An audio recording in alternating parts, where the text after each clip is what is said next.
welcome to another D2E Talks About E3. This time it's Bethesda. I'm really happy and proud. The team here at This2 Entertainment has worked really hard. Woo! Woo! We've struggled in the past with some of our other videos, as you know. We've had some. And we really appreciate all of you giving your feedback to us and helping us make better videos like this one, because we want to talk about all the exciting stuff like Doom Eternal, Tokyo Ghostwire, Fallout 76. Woo! I got an idea. Commander Keen for mobile. And now Dustin Otwell. Woo! Woo! I love. Okay. At times I wrote. Let me read my notes. Bethesda makes me want Nintendo Directs for everybody because the cheering got a little out of hand. Oh and my shouting, god, that crowd! And the happy heckling, I guess. Yeah, like some crowds are hot. This crowd was on fire. And I was reading on Twitter. Probably it's like because of the iron hot poker shoved up all their butts. It's a mix of employees and fans, and but the people just shouting words and distracting these public speakers or people trying to do public speaking who aren't used to it. See, I for sure. And just it got a little too much. Yeah, it was. They'd even be like, "Hey, we're putting a dragon in an Elder Scrolls game. Can you believe that?" Yes. Ah, dragon. You know, it was. That aside, yeah, I like the way the stage looked. I like the presenters. We'll get to some of the highlights in a sec. But overall, I like everything about it.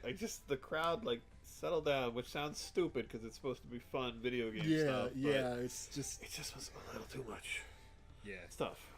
It makes me, understand why people watch recap shows like this and trailers online instead of watching it live. Yeah. It was... there were some parts of it that were kind of a slog. It was a little dry through a couple of moments, and we'll get to that. So, we had our usual, another E3, another Bethesda cheesy montage with their employees talking about how important family and games and life. Yeah, and we've been listening to you. We've heard everything. You guys are really creative when it comes to keeping us on our toes. You keep us accountable, and you're right. We get it. And you're great, and I love you. And please Fallout 76 is better now. Please just try it. Speaking of that, they were like, "Hey, Fallout 76, right? Nope, psych. Elder Scrolls phone game. We're talking blades." And brought that to Switch. Yeah, Switchblade, which I like the pun. Looks fine. They should have called it Switchblade. They made the joke, but yeah. They should have called it Switchblade, you're right. It looks alright. Yeah. Maybe I'll try it for free, maybe not. It's a handheld console port of a mobile game. And then they came back with actually Fallout 76. The Wastelanders update coming this fall, which is a big update. Yep. They're adding in human NPCs and quest and dialogue trees and everything that makes Fallout, kind of.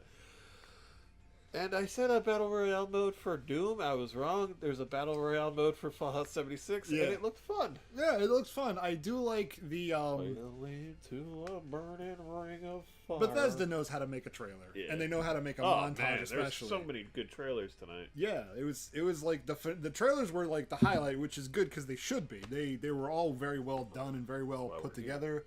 The transitions between scenes, especially in the Doom one, were phenomenal. It was just like a joy to watch this beautiful carnage unfold, which is what Doom's all about. So I'm hyped for Doom Eternal. I did not really play Doom for a long time. Yeah. So I'm interested to get back into it. So Fallout 76, all these neat little updates, all free, blah blah blah, free for free. Pretty cool. Then we get Todd Howard back out there to go yeah, by the way, we're back at Starfield and Elder Scrolls 6, but we're not talking about that. Yeah. So, a little bit of another tease. Just a little, these games still exist, we're just going to push them. Which is, last year they just had, title screens, basically, for them and, little videos that didn't show anything, so. Yeah. They're far, far out. Yeah, that's 2 or 3 years. That's looking like 2022 for both of those. That's a 2022 idea. They're trying to shove it. Okay. Joke for if you watch all these. Anyway, and then Shinji Mikami. That was neat. And then his adorable sidekick, the creative director, who, yes, she's a cute Japanese girl, and she leaned into it. And I was okay. Please pander to me that way all the time. Yeah, she was adorable. It was very fun. The game is very spooky. So I tried to refrain from doing her accent. That's fair. That's probably a good call. It's probably a good call. But she, that was really good way to introduce that game, especially considering Ghostwire Tokyo. Yeah. We don't know what it is, but what we saw was a CG trailer, which we talked about how cool the trailers were, and this was a cool one. I saw a complaint that people were like, there's a little too many CG trailers, and I agree. I would like a mix of the two, a CG trailer and a gameplay demo, because we don't even know how that game is going to function. We just know kind of the idea of the game, and I'm into it. So basically, that was them pitching the game to the audience. I think that one's a little further away, so I can allow it if it's like a 2020 game anyway. So I'm okay with just that trailer kind of teaser kind of thing. I'm thinking late 20, early 21. Really? Yeah, that's what I'm thinking. We'll see. I think it's a smaller game, and I think it'll come out sooner. But we'll take that fake bet. And there you go. Another one of our bets. We'll see. We'll watch the Nintendo conference and see about the epic conclusion to our most serious bet of all time. Mother 3 Battle Royale? Mm-hmm. Okay. Another dorky montage? So. Yeah. Yeah. Elder Scrolls Online. Really cool video. Yeah, that trailer was awesome. Looks awesome. I'll go see the Elder Scrolls movie, but they didn't show the gameplay of that one for a reason. So. It's an MMO. Yeah. And then Commander Keen. Yeah. Remember Commander Keen? Can you show like a moment of Commander Keen for people, and then show like a moment of the actual game, not the trailer, the gameplay of the new one? I'll try and find a snippet of it because they did kind of shove it into the corner because it's a mobile game, and it looks like a mobile game. It doesn't even look like a mobile game backed by Bethesda. It looks like a mobile game made by a team of like 5 people. Dragging little items and such. It just looks. I don't know. It looks like something I would make. That was the quietest our hype crowd got, but whew. You know what, to cheer you up, we teased and talked about Fallout 76 before. You know what we should do? What? We should show them a little bit of Fallout 76 upcoming, content. So yeah. Let's roll that trailer for them at least. Nice.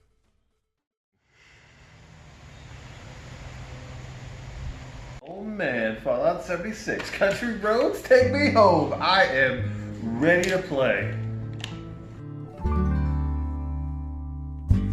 Almost heaven, West Virginia, Blue Ridge Mountains, Shenandoah River. West Virginia is so friggin' cool.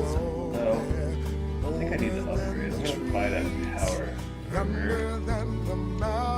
Yeah, there we go. Country roads, take me home. What the crap is that? To the place I belong. This is one of those modern games. I gotta freaking buy the DLC. Alright. You win. Bethesda.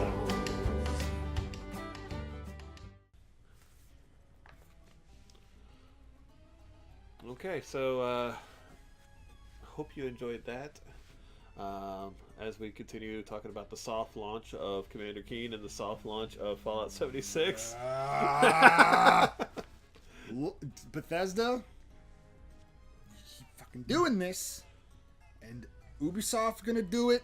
What makes you more upset? The soft launch as a word, or the pre-alpha or alpha footage of a nearly completed game? I actually think soft launch is worse. Yeah. Pre-alpha is at least like a promise of like, hey, it's not quite finished yet. For the folks that are a little versed in game development but not super versed into it, like it's a nice little placeholder, just like, hey, little asterisk on that trailer to let you know it's like, all right, we're still working on this. This is like the completed chunk, but it's not feature complete, that kind of thing. Soft launch pisses me off. It's either launched or it's not. Just pick a day. I guess they're trying to like say that they're doing early access, but they don't want to put it that way because they want you to buy their game. Yeah, that's Bethesda. You did it with Fallout 76. You're doing it with this. You're gonna do it with, I'm sure, Fallout or the next Fallout, the next Elder Scrolls. Yeah, Elder Scrolls definitely. You're gonna do it with Elder Scrolls. I don't care. Personally, I do not care if I have to wait another 2 years to play one of your games. Right. Finish it. I want to pay $60 Right. for a finished game. It's like Not a game that's not finished with a bunch of pieces you're gonna either give to me later or sell to me later. Just it's like Skyrim. I never stop. played it until Switch, and I thought like, well, the bugs and such will be mostly ironed out because of years. And true, compared to when it launched, it's much more playable and a lot less issues.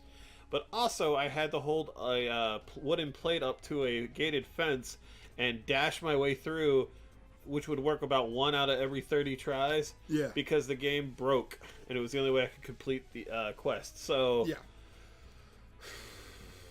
Yeah. yeah.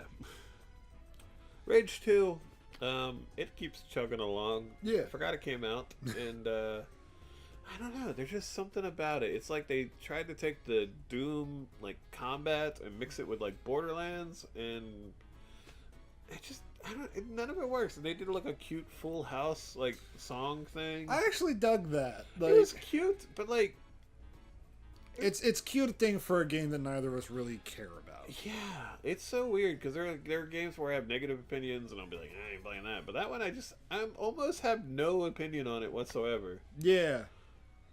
Yeah, it's kind of like that episode of Futurama where the rock guy took away everyone's genitals, and it was like the Fry was there and Leela and Amy were just like, hey, can we sleep together with you? And he goes, I have no opinion, and like it holds on that for a second, and that's kind of how I felt about it. Like Right. when I watch Rage, I feel like someone's taken away my genitals. Is what I'm saying. In sort of a roundabout way. This got away from me. I'm sorry. Wolfenstein VR, Yeah. Looks neat. Youngblood looks even neater. Yes. The co-op gameplay takes place 20 years after Wolfenstein 2. Yeah.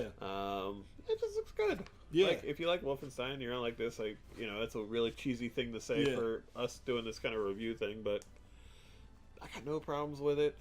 I haven't really gotten into those games, but they look good. Yeah. Yeah. Well, that comes out July 26th. Deathloop. Mm-hmm.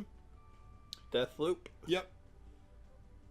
It's another time loop game. This Yeah, is it's the second another one today. So, Yeah. This one makes me think of what's that Tom Cruise movie? Edge of Tomorrow? Yeah. It's based Live, on die, that. repeat. Yeah. Yep. It's that. But with seemingly less of a sci-fi bent And it and was more of kind a of- fantasy bent.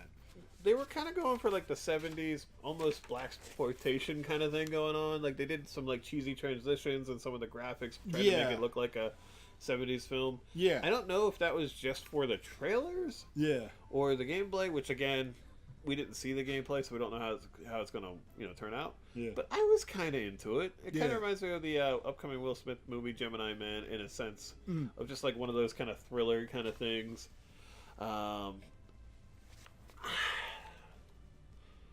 It could be good. Yeah, but it's French. That's what Rusty said. Yeah. He was excited for it, but he's like, it's French. It's French.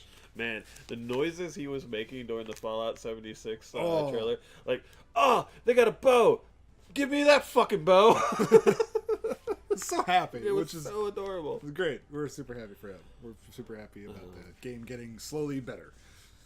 If you can give me the old school movie like Orion logo here, we talked about a engine that helps games stream more efficiently for a while. Yeah. And I know that sounds super dry and dull, but I was kind of like riveted and like interested in like how it works, what's going on. Yeah, they were making some bold claims. It does sound like it's going to help like Stadia and xCloud. Yeah, they even name drop both of those services. Yeah, it's sort of like a middleware between game engines and the streaming services, right. the hardware. And I think that there's definitely room for that. They did mention that it was using their SDK, their development kit. So I don't know if it requires an engine license from them, or I think that's what they're going for. Yeah. I think this was like, hey, investors, hey, other developers, like we're going beyond our video games, and we're actually selling this product to people making games for streaming. So I found that like a really interesting. It was kind of a weird thing to throw in this kind of thing. Yeah, I just worry that like does that mean if someone makes a game in say Unreal, if someone makes a game in Unity, is that gonna They kept saying all all games, so I assume that's what they meant. I think it's like you make your game and then you kind of work with this to help the engine like run it. Yeah, the pre-processing. Yeah, and so that sort of thing. It looked neat. Yeah, that one's like it's hard to talk about, but it's weird and neat. Mm-hmm. Doom Eternal. Since Bethesda likes to use this word all the time, I'm just pretty much gonna use it here. It looks fucking cool. Yeah, it's good. St. Your Daddy's E3 press conference. They love saying fuck. They've done it for 5 straight years. Oh man, the French guy. Pardon my French. It's like, yeah.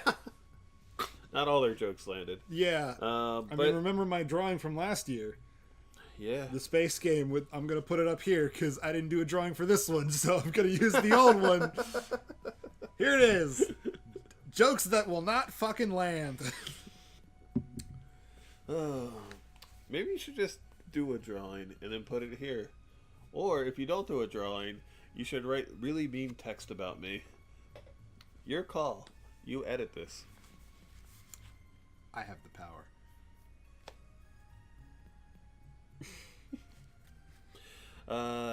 Looks like November 22nd. I like the battle mode they showed. Yeah. Where it was like one Doomslayer versus 2 demons, and that can like spawn more demons. This asynchronous multiplayer, it looked really fun. Yeah, I'm a big fan of asymmetrical multiplayer experiences, and just the sort of the way that it's unleashed demons and fully loaded, so you have access to all of the resources, and it's just how can you maneuver around each other with the Celeste like air dashing and such going on, and the speed of that game. This was like the opposite of the rest of today. It wasn't the CG trailer. It was a lot of gameplay. Yeah, although its CG trailer did kick ass. Yes, that was really cool. Doom Eternal looks really good. It looks like they took Doom 2016, which was already like a good 8.5, 9 out of 10, maybe higher, depending on who you are. Yeah. Game that I liked and played, and just made everything better, made everything cooler, expanded. It looks more open, maybe even less, because the first one was a very linear experience at times. But I'm into it. Yeah, me too. Again, it's a Doom. Is a franchise I haven't touched in a very long time, but this one does look really intriguing to me. So I might pick it up. Sounds good. So this conference was pretty good. Yeah. They didn't announce pretty much anything we didn't know about going into it, for the most part. Ghostwire looks cool. Commander Keen. Yeah. Was new.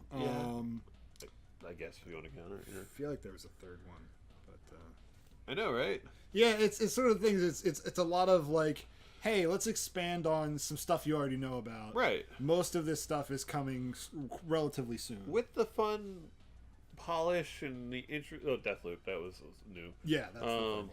But like, nothing that was going to super win E3, be super exciting, take all the headlines, be something that people are going to talk about for days or weeks on end. Like some of these games that we're mentioning, when they come out, they're going to be good. Yeah. But Bethesda showed up and remembered to bring everything. Yeah. That's So like, right. I don't want to like give them a low grade because it wasn't bad. I was entertained. I was into it. Yeah. I could do without the cheesy montages and the people screaming in the crowd. Yeah. But I'm thinking B minus, and like it's like an encouraging B minus. Yeah, I was actually thinking a little lower. I was thinking C plus.